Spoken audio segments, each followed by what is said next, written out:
You're listening to Smogland Radio,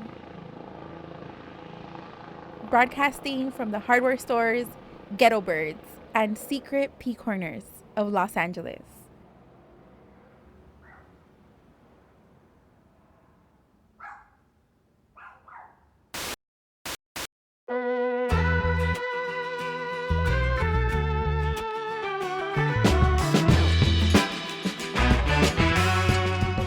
I'm your host, Nancy Mesa.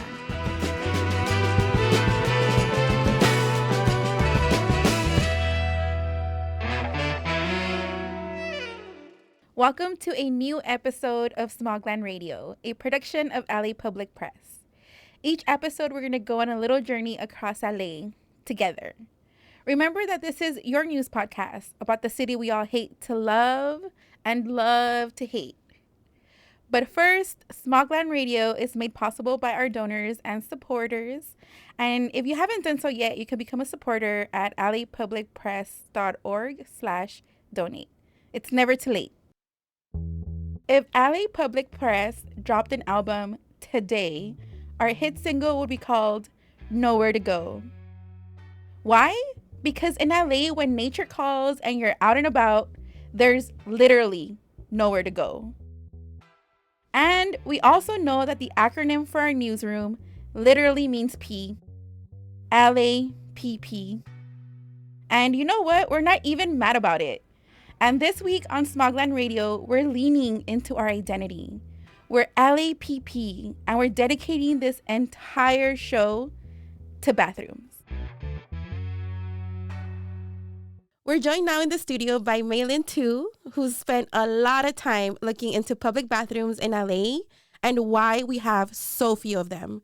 All right, so first of all, thank you, Maylin, for joining us on Smogland Radio. Yeah. As a bus rider and as a bus person, it just really matters to me, the lack of bathrooms or just the bathroom situation in LA. So I'm just really glad that you're here and we're having this conversation. So yeah, let's just get into it. So we all know it's super hard to find a functioning bathroom, or let alone a bathroom in Los Angeles, especially when you need one. So what do you consider to be a public bathroom, and why are there so few of them in our city? So for the purposes of the article that I wrote, I'm considering public bathrooms as bathrooms that are in the public right of way. That means they're on the sidewalk. So they're not part of a library or part of a park. They're kind of their own thing. And so there are 14 freestanding bathrooms basically in the city of LA currently. Wow. Doesn't seem like a lot of bathrooms for millions of inhabitants. What are some of the reasons why there's so few bathrooms? So it's kind of a complicated question because the reason that we have these 14 public bathrooms is actually rooted in the criminalization of homelessness.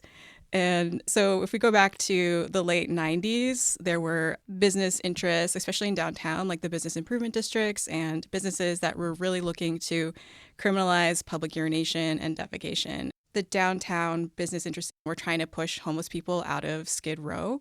And so it was all part of that initiative. And it was introduced in 1999.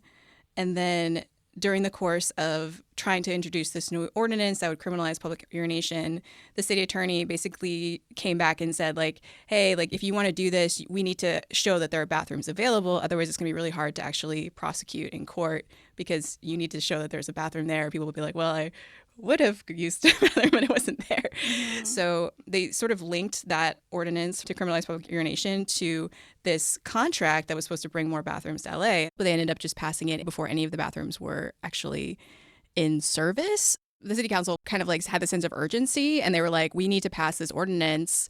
So they ended up criminalizing public urination and defecation in 2003 anyway. Okay, so the contract that the city signed to build bathrooms was actually a bus shelter contract.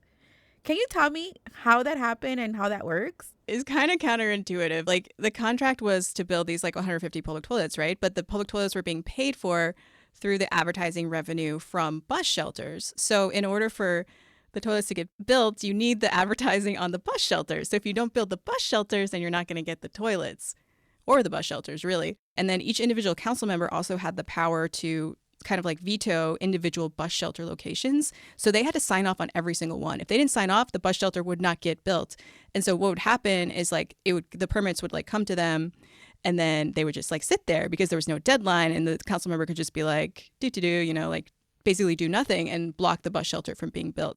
And how did people from wealthy neighborhoods feel about this contract? What did they do? They didn't want, bus shelters in their neighborhoods because they said they didn't want like the advertising that was on the bus shelters. And so that backlash really it was just a complete shit show. It was way easier to like not build a bus shelter. That's how the contract was really constructed, is like put like all these like barriers and obstacles. And I think a lot of that did come from like NIMBYism, not in my backyard. These anxieties that people had over like bus shelters and therefore like poor people in their communities, because public transit, especially like buses, are very associated with that in LA. There's like a stigma attached to that. Right. So it's like they're coming out saying they're against the advertisement, but when we really know it's folks not wanting poor people or people who ride the bus in their neighborhood. I guess maybe they're like really opposed to ads, but yeah, I think, if you really get into it, a lot of problems in LA I feel like are pretty simple. They might seem really complex, like LA being like, oh, we can't build bathrooms, it's too expensive and blah blah blah and this and that, but I feel like if you really like boil it down, I feel like a lot of things are actually pretty simple. And in your reporting, I know there's a huge correlation between the infrastructure we do have and more anti-homeless sentiment. Mm-hmm. Where else have you seen that in your reporting? Where like there is some sort of like investment in public infrastructure, but it's not meant for like the public good or the benefit. So, I think I see this a lot with any kind of infrastructure, especially like in the public right of way, which is like the sidewalk, basically. So anything that could be seen as making it more comfortable to like be on the street basically is really, there's so much like political pushback. There's so much resistance to that. Like you see that with bus shelters and basically NIMBYs. They don't want a bus shelter in their backyard. And these are people that generally are pretty wealthy and don't take the bus. Mm-hmm. So they're not going to be waiting at that bus stop that has no shade and nowhere to sit. I don't think they're invested in that. So you see that with these like wealthier neighborhoods really pushing back against bus shelters and this idea that unhoused people will take refuge there or find shelter there. And then also with public toilets, it's sort of this idea that there's a toilet and you're unhoused. It's like, well, I have this bathroom. Like, I'm never moving inside. I don't know. It doesn't make any sense, right? You're like, but this toilet is here. Like, of course I'm going to stay. It's just such a weird way of thinking about it. But that's how people talk about these kinds of public infrastructure. All right. So public urination and defecation is illegal, right, in the city. And that's where we've seen a lot more criminalization of unhoused folks. And since there's just so few public bathrooms, we know that folks often, if not most times, have to end up going to a business or asking a business to use their bathroom. But there's this municipal law that says that if you have a medical infirmity or an emergency, businesses actually have to let you use the bathroom. Can you tell us a little bit more about this ordinance and just why few folks know about it? Yeah, so actually there's an activist named Adrian Riskin. He's really, I think, been influential in shedding light on this. But basically there's this, it's kind of it precedes the criminalization of public urination. So this is actually passed back in 1988. I think it was intended as sort of like a disability rights issue, that a business cannot deny someone access to a bathroom if they're disabled. And so, but the ordinance itself is like, the language is almost like universal in a way, because it's like saying that like if you go into a business and you say, I need to use the bathroom because I have this, like, the language is physical infirmity, then by law, they're required to allow you to use the bathroom. So it's not customers only. Like if there's a sign that says like customers only, that's not actually the case. Okay. If you have a physical infirmity, like you have the right. If you really need to use the bathroom. like you have the right to use the bathroom. Yeah. So as you mentioned, right, Adrian Riskin is a activist in LA who does a lot of this bathroom advocacy. Mm-hmm. So can you tell us a little bit about his bathroom activism?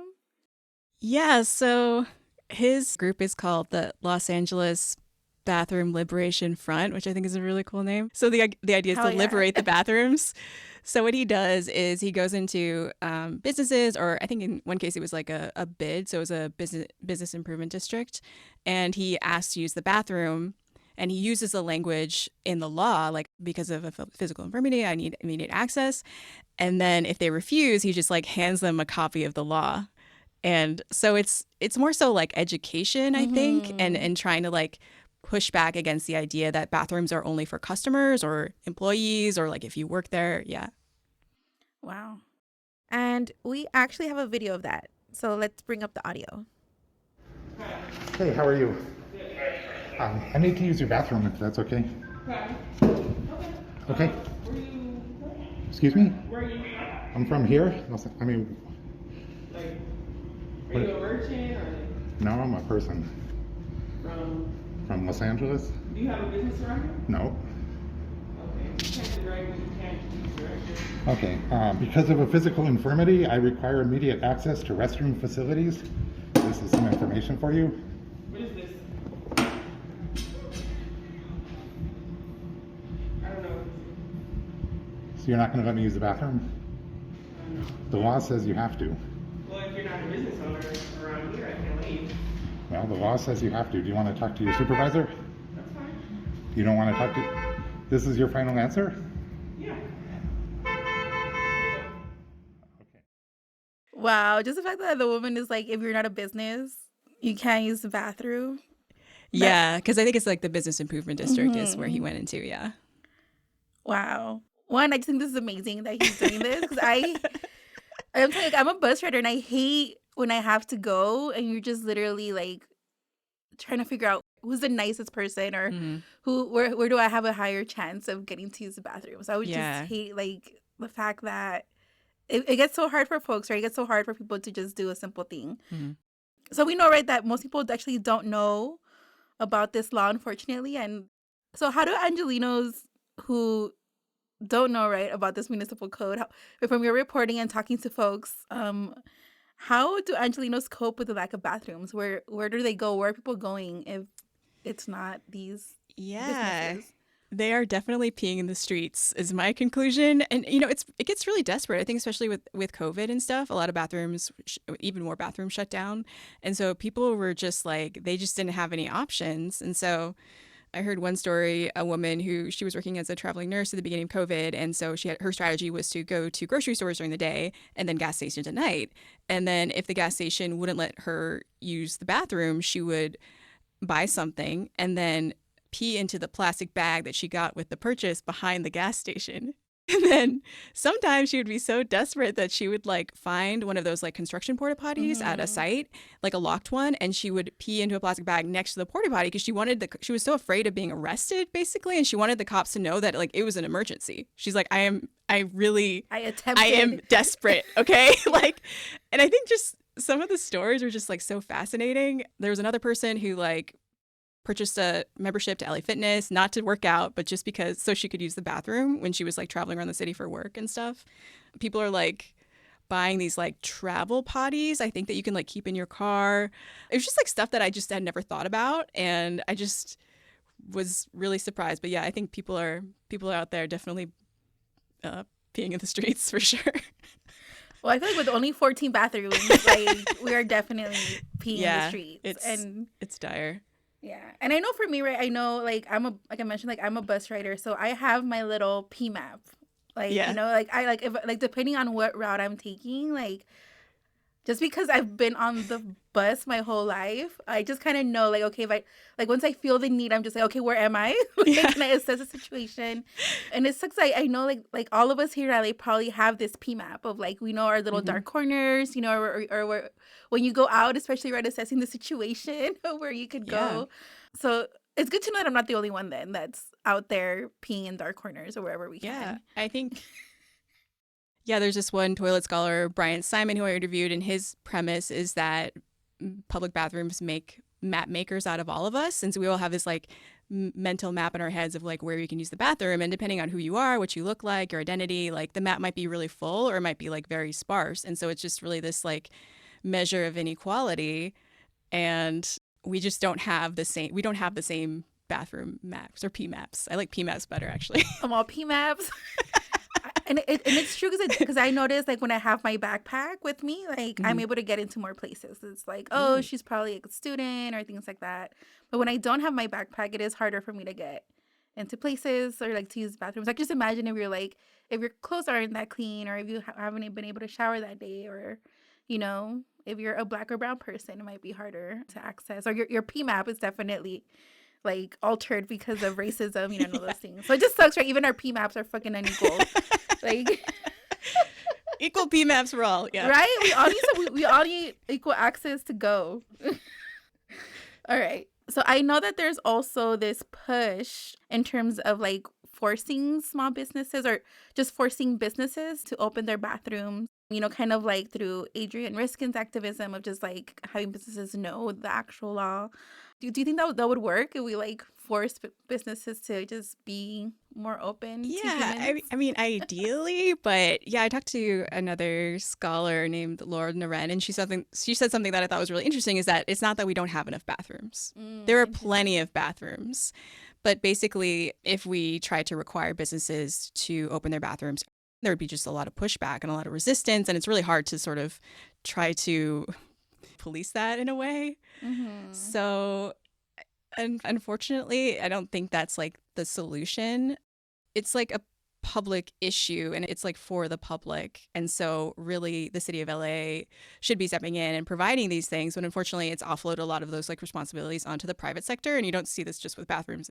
I think the idea is more for businesses ultimately maybe to turn around and put some pressure on the city to say like, hey, like this is your job. Like you should be doing this. You shouldn't be pushing this off on us. Like we're just these like private businesses. Like it shouldn't be our responsibility. Yeah, it seems like a public infrastructure situation. It should. It I should feel be. like it should be. Like we're not the mayor, but it seems like having bathrooms. Yeah, it seems like somewhere in the government, like we could like figure this out. You know. I don't know. So the other thing that's been on my mind, and I'm sure a lot of people's minds, is that we have the Olympics, right? The Olympics are coming to LA in 2028, and it's a big, right, sporting event. It's where we're going to see a big influx of folks. So are there any plans from your reporting or your investigation to increase the access, like, or public bathroom access for the Olympics? Is there anyone championing that? Or what does it look like out there? Yeah, it was really bleak. I think when I first started writing about this, I was like just going to different agencies and basically like asking them if they had any plans and like really not getting anything back. So there was this directive that the LA City Council passed, basically directing the Board of Public Works to meet with these other agencies and come up with suggestions for an expanded public toilet program. So the idea is that because LA is now managing these 14 public toilets, so it was like, oh, this is like an opportunity. We could get more toilets. I mean, I don't know if that was the plan, but as far as I can tell, it's not really happening. So I started asking the Board of Public Works last year, like, hey, what's the status of this expanded public toilet report? Like, what's going on? And I followed up again April and May, and then just recently, actually. And basically, they were like, oh, we've identified partners to meet with. And then I think today they sent me a statement that was like, we're going to send these other agencies a survey and they're going to make suggestions. And then if the city council requests it, we'll create a report. And I was just like, what does that even mean? But anyway, I guess what I'm trying to say is like, it doesn't seem to be happening. That just my non-expert opinion on that. Yeah. Wow, that's scary. That's scary. Only because it's Olympics, right? So you think that there would at least be some planning. Yeah. I mean, Streets LA, so they're the ones managing the program right now. And they also manage like the bus shelter program. But I feel like they have never wanted to manage public toilets and they're trying to push that responsibility off onto another agency. I don't think the other agency is there to like sort of take the responsibility because I don't think anyone wants to deal with this shit. Literally, no one gives a shit. I do want to say, though, I did find this one thing where in Hollywood, they're trying to open a public bathroom. You know, politically, there may be a lot of pushback with that, but there's like over 1 million tourists visiting Hollywood and there's no bathrooms. So you can imagine like how bad it is. Yeah, especially because it's such a big tourist central. Like, yeah. So apparently there's a public bathroom that's supposed to be opening up and it's going to be managed by the Business Improvement District. And I think that's like, I mean, that's fascinating to me because I know that they've been trying to do that for like literal decades. And I'm like, what changed? Maybe it is the Olympics. Maybe they're like, okay, we just can't live like this anymore. Yes. We'll keep an eye out for sure. Hopefully no one stops it. So I know another common sense solution, or a question I always have too, is in terms of adding more bathrooms, is like why there aren't any more bathrooms in metro stations, right? Do you know if there's any efforts underway for Metro to incorporate more bathrooms?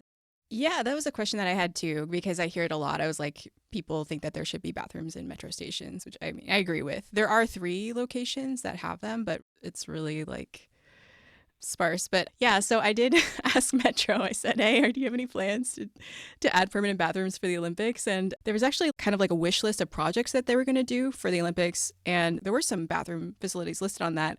But when I followed up with Metro, they basically said there's no plan to add permanent bathrooms on Metro Wow. property. Yeah. So it's like people are traveling very long distances. You'd think Yeah. that, like, at least in Metro, that would be a champion. So it's just really disheartening. Yeah, I mean, it's really an issue that can restrict people's lives and restrict their Yeah. mobility and their ability to like move around and just like live and be in the city, especially for people who don't own a car or like, you know, don't have access to like reliable transportation. Like, it's a huge issue.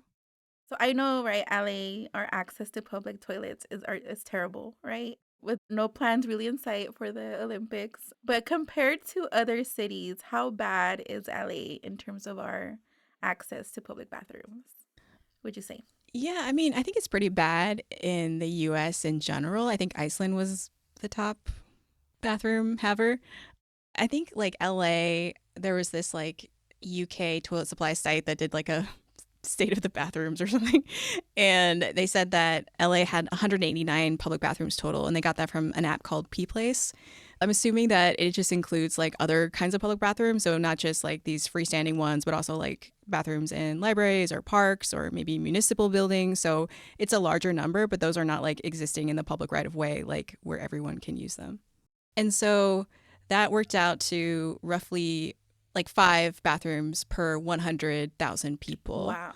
And so that was pretty bad. I think LA was like 57th in terms of like the list of like US cities. So yeah, it's not great. Wow. That's really bad.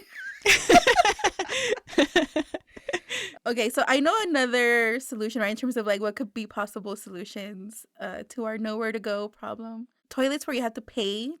Have you seen this as part of the city's plan at all, where it's kind of like, okay, we'll let you use it if you could pay for it? Yeah, so I guess we did used to have paid toilets, but then there was a movement like in the 70s, I believe, that really wanted to make toilets like free for everyone. And I think the intentions were really good and they were trying to make, it more equitable, basically. But what happened is when they did away with like paid toilets, the government it didn't step in and like provide public toilets for free. So we just like have less toilets. No. Um, so I think one thing reporting this like is my mindset is kind of shifted on this is which is that we do have paid toilets, but it's usually like a Starbucks or like a cafe where you have to buy a cup of coffee. And this is something that again Brian Simon talks about, is that for the middle class, like Starbucks basically is like our version of a public toilet. Yeah, it's like we're willing to pay like $5 to use the bathroom, which is bizarre in a way. But it kind of, in a way, it like works out well for the city because like they don't have to provide toilets. And then for businesses, like they make money off of that like basic human need that people have. And then something that Adrian Riskin said was just like by criminalizing public urination, like you create this world where half of the people are customers and half are criminals. And so it's just like this really convenient way to sort of keep everyone sort of, I don't know, I'm almost like internalizing like the blame for not having access to a restroom because it's like there's so much like shame and like guilt and like, which is just, again, it's kind of bizarre because it's like it is such a basic human need that everyone has, and yet it's attached to all this like shame over, needing a bathroom of all things. Yeah, and then it forces you to be a consumer because it's Yeah. like if you gotta go and you don't want to like stress out about it too much, but you have income, you could Hmm. pay your $5 to use. I know I've done it. I would ask someone else for the code before. I felt like I was more savvy when I was younger, but now I'm just like, I gotta go. Give me my latte and the damn bathroom code, and I'll be on my way. I would say too at the markets, like I know like where I get off on one bus to go to the other one, there's a Ralph's, and I know it has a bathroom. And every time I go in there, I make sure to buy something too. So I'm just like, fuck, I don't want them to think I'm just using the bathroom. But why can't I just go in there and use the bathroom? Yeah. Like, why is it that I feel so guilty? And like, so I'll go in there and I'll be like, okay, I'll use the bathroom. And I'll be like, okay, what do I need at the house? Do we need eggs? Do we need milk? And like, Ralph's is expensive. Like, that is not where I would go shopping. That's just where I go because it has a bathroom, you know? Yeah. Yeah. I mean, I kind of wonder too, like that story that woman was telling, they told me was like, you know, there's like also so much like fear of like being caught in the act and being like arrested and like criminalized. And I kind of wonder too if like having everyone like living in that kind of fear like keeps us also from like finding solidarity with the unhoused or just like each other, because we're all just so afraid of like, I don't want to be arrested for like breaking the law, instead of like, why am I peeing outside of a locked porta potty at like 11 p.m. at night? Like, what is this? Like, Like thinking like maybe something's wrong with the world and not, you know, wrong with me. Like, yeah. On the flip side, what you said is like, once you're no longer able to be a consumer, you become a criminal. I know this happens a lot when I try to go to like a convenience store. It's like randomly out of order, you know, like then you just become criminalized because you have to use the street, right? So we could all easily become criminalized folks out there just for having to go, you know, it's really messed up. Well, thank you so much, Maylin, for your reporting on the bathroom situation in LA. I think definitely as the Olympics come, it'll be interesting to see if there is any movement or if there is a champion that emerges from the trenches. But we'll definitely keep our listeners updated. And thank you so much for, again, your reporting and coming on the show today. Yeah, thank you for having me. That was Maylin Tu, our bathrooms correspondent. You can find the story Maylin wrote about the municipal law on bathrooms at our website, lapublicpress.org. You can also find all her other reporting on bathrooms and the criminalization of poverty. We'll be right back.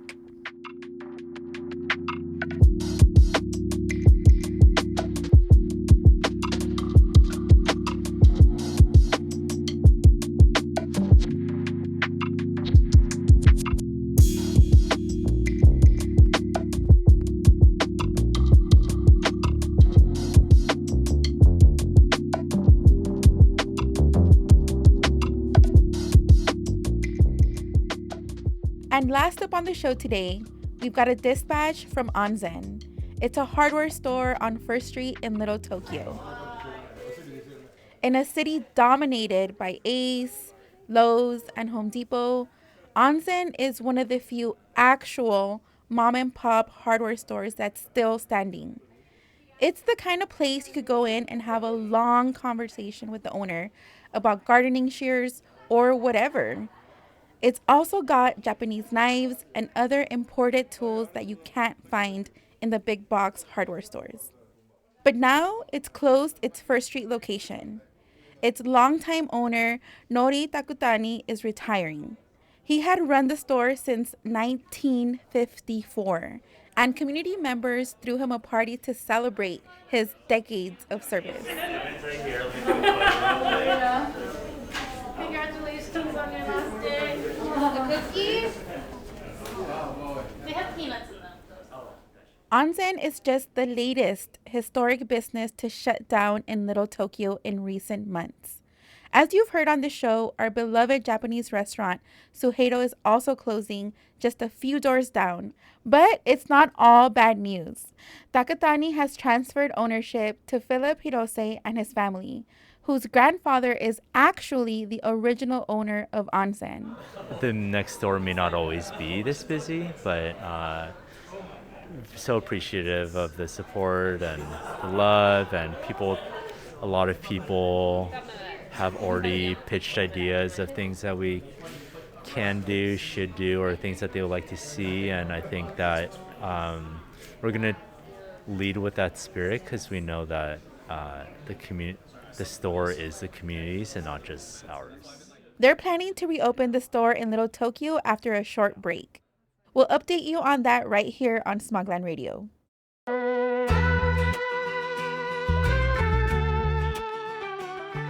Smogland Radio is produced by Phoenix So and Carla Green. I'm your host, Nancy Mesa. We're a production of LA Public Press, a nonprofit newsroom for Los Angeles. Eduardo Arenas made our music, and Jaime Zacarias made our show art. Special thanks to the Robinson Space where we record this podcast, and to public bathroom activist Adrian Riskin. Additional music by Epidemic Sound. Also, we're a newsroom funded entirely by donations. If you like the work that we do, you can support us by becoming a member at alleypublicpress.org/donate.